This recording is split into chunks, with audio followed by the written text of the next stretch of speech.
మరియు అదే సమయానికి గుడ్లగూబ అక్కడికి వచ్చి ఇలా అంటుంది. అబద్ధం చెప్పకు. నువ్వు చున్ను యొక్క గూటిని కూల్చడం నేను కళ్ళారా చూశాను. అది వినగానే పక్షి తల్లికి చాలా కోపం వచ్చింది మరియు తనని ఇంట్లో నుంచి తరిమేసింది. మరియు ఈ విషయం రాజు దాకా వెళ్లి చేరింది. చిలుకరాజు ముందు ఇద్దరు అన్నాదమ్ములు నిలబడ్డారు మరియు వాళ్ళ అమ్మ ఇలా అంటుంది.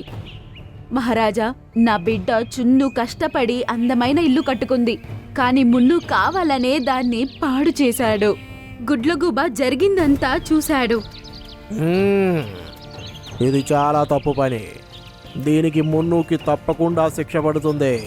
అదేమిటో తెలుసా? తన చున్ను ఇల్లుని తిరిగి కట్టివ్వాలి, లేదంటే తెలుసుగా అడవి నుండే వెలివేస్తారు.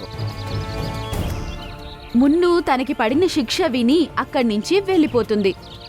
కాని మున్ను తన కోసం గూడు కట్టుకోవడం ప్రయత్నిస్తుంది, కానీ అది కట్టుకోలేకపోయింది.